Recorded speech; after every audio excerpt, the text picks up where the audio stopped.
क्योंकि हमारे अध्यापकों ने, विचारकों ने, जो इस देश में बड़े सारे विचारक हैं, हर गली में चार मिलते हैं, हर चीज पे विचार है उनका, जिस चीज को जानते नहीं उसके भी एक्सपर्ट हैं। यह बीमारी है। हम सार्वजनिक मंच से खड़े होकर नहीं कहते कि भाई ये विषय मेरी जानकारी का नहीं है, इस पे नहीं बोलूंगा। अब अगर अभी भी बोल दीजिए तो कोविड पे भी धारा प्रवाह 2 घंटे बोल देंगे। हमें अच्छे दिखने की बीमारी है।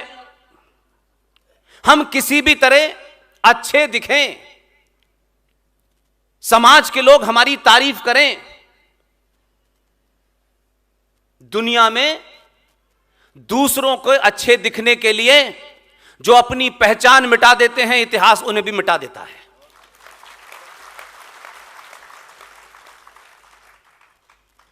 आज का यह प्रोग्राम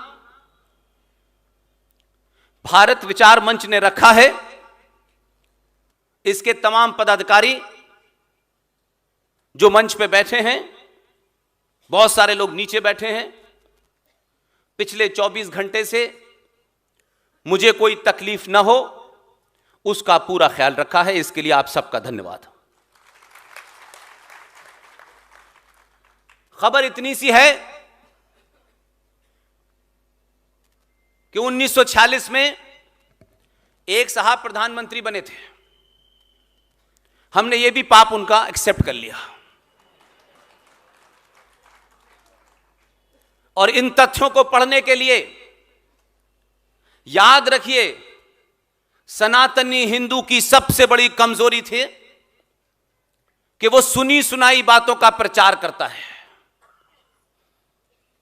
न उस तथ्य को क्रॉस चेक करता है, न उसको ढूंढता है।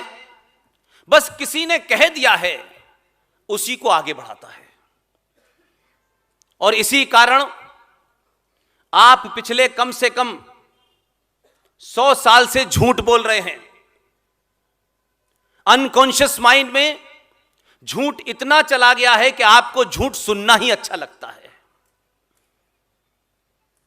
इसलिए जिन बातों पे कोई बहुत आपकी तारीफ करे न करे, हमने उन मुद्दों के बारे में भी खूब झूठ बोला और वो झूठ धीरे धीरे हमारा स्वार्थ बन गया। अब वो झूठ हमारे सर चढ़ के बोलता है तो हमारे बच्चे सुनते नहीं हैं। आज का युवा, आज का नौजवान, उसे पिताजी और माताजी की जरूरत नहीं है। उसे जब खाने का ऑर्डर करना होता है तो सिर्फ उस वक्त एटीएम चाहिए होता है, क्योंकि संचार क्रांति ने दुनिया की हर उस खबर को और फैक्ट को उसके हाथ में लाके दे दिया है। लिहाजा उसको आपसे कोई सवाल पूछने की आवश्यकता ही नहीं है। इसलिए आप परम ज्ञानी हैं, बहुत आपको ज्ञान है। बड़े बड़े कॉम्प्लिकेटेड शब्दों में आप जब उसे ज्ञान देते हैं तो वो आपकी बात नहीं सुनता। इसीलिए क्योंकि हम अपने राजनीतिक स्वार्थ, समाज में हमारी क्या हैसियत है, हम कौन हैं, हमारी जाति क्या है, यह सोच के सच बोलते हैं। लिहाजा सारे धर्म बराबर हैं, यह दुनिया का सबसे बड़ा झूठ है।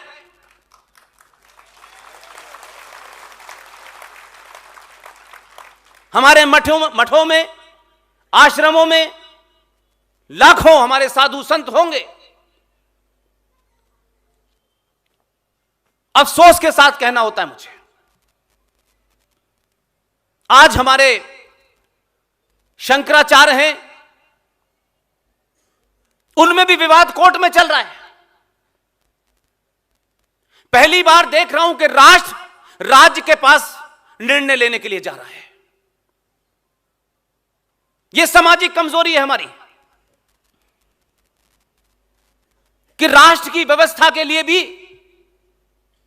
आपको राज्य की व्यवस्था की मदद लेनी पड़ रही है।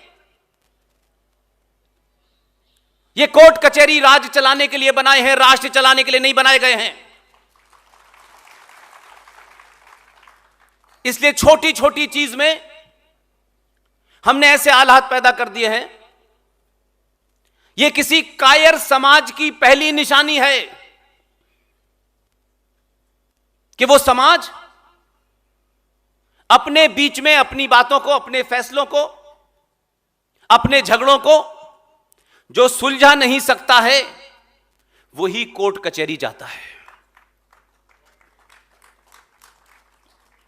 और जब कोर्ट कचहरी आपके फैसले देने लगता है तो यह जरूरी नहीं है कि जिसने काला कोट पहन लिया है वो हिंदुत्व की परिभाषा भी देंगे, वो सब सबरीमाला के बारे में भी देंगे, वो दही हांडी की लंबाई भी नापेंगे, वो महाकाल में कितना पानी चढ़ा इसके बारे में भी देंगे। यह कायर समाज की निशानी है।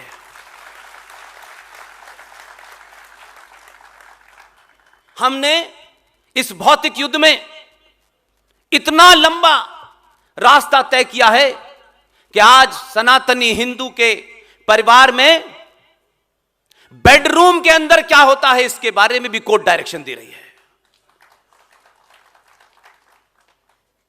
हम कुछ मसले अपने आप नहीं सुलझा सकते, हम दूसरी कौमों से नहीं सीखते, लिहाजा हमारी जो दुर्गति है इसके लिए कोई सरकार जिम्मेदारी नहीं है इसकी, क्योंकि हम खुद यही हैं। इसलिए सही बातों को रखते नहीं हैं, क्योंकि सच बोलने से टिकट नहीं मिलती, और जब मिल जाए तो इसलिए सच नहीं बोलना है कि सच बताना नहीं है, नहीं तो टिकट वापस हो जाएगी। इसलिए राजनीतिक लोग अलग अलग पार्टियों में हैं, अलग अलग जगह हैं, किसकी क्या विचारधारा यह महत्वपूर्ण नहीं है। लेकिन कभी सोचिए कि 90 से 100 करोड़ सनातनी हिंदू समाज की बात 2 मेंबर ऑफ पार्लियामेंट वाला भी नहीं सुनता है और 300 वाला भी नहीं सुनता है। इसलिए कि आप 100 से 90 करोड़ भारत की जनसंख्या के अनुसार तो नजर आते हैं, लेकिन जब आपने भाग्य का फैसला करते हैं तो कोई ब्राह्मण होता है, कोई ठाकुर होता है, कोई यादव होता है, कोई बनिया होता है, कोई ऊंचा है, कोई नीचा है, और सब कुछ होते हैं आप। इसलिए आज पूरी दुनिया में एकमात्र ऐसा देश है जहां इतनी बड़ी तादाद में जो राष्ट्र के सबसे ताकतवर लोग हैं, जो इस राज्य के बनाए कानून को मानते हैं, ना चाहते हुए भी मानते हैं, नहीं पसंद आता फिर भी मानते हैं, वो टैक्स भी देते हैं, वो जीएसटी भी देते हैं। लेकिन आपकी निजी स्वार्थों ने आपको ऐसा कायर बना दिया है कि दुनिया में जहां 90% लोग अपने देश के सारे कानूनों को मानते हुए भी वो ये मानते हैं कि इस देश में जो गिनती में कम है, किसी ने शाहीन बाग पे बैठ के डराया, किसी ने 1984 में सिखों का कत्लेआम करके डराया, किसी ने कश्मीर में 2500 कश्मीरी हिंदू पंडितों को मार के डराया। सरकार उनकी सुनती है, आपकी नहीं सुनती। और आप और आपके लीडर और आपके बीच में समाज सेवा का दावा करने वाले लोग आपके उस पुरुषार्थ को नहीं जगाते, वो भी हिंदुत्व के नाम पे एक फॉर्मेलिटी पैदा करते हैं। ये नहीं बताते कि दुनिया में पहला देश है भारत जहां बहुसंख्यक समाज को लगता है कि उनके समान नागरिक अधिकार इस देश में कम पॉपुलेशन वालों से ज्यादा हैं। और हम कहते हैं कि हमें समान नागरिक अधिकार चाहिए। इसका मतलब है इस देश में 2%, 2.5%, 16% वालों के अधिकार आपसे ज्यादा।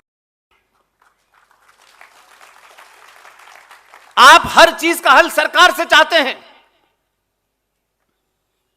और सरकार आपसे वोट लेती है, और आप वोट देने के लिए इस देश के अलग अलग राज्यों में 2 रुपए किलो चावल और 1 महीने का बिजली का बिल माफ कर देने से वोट दे देते हैं। अपने दिल पे हाथ रखिए, हम सबको एक ना एक दिन जाना है। अपने जमीर से पूछिए, अपनी आत्मा से पूछिए, क्या हमने जन्म 4 गाड़ियां, बड़े मकान, बेटी को अमेरिका में, लड़के को इंग्लैंड में स्थापित करने के लिए लिया है? हमारी कोई भूमिका नहीं है, हमारा कोई कर्तव्य, हमारा कोई दायित्व नहीं है। हम 70 सालों में वोट देने की तमीज भी हमने 2014 में सीखी।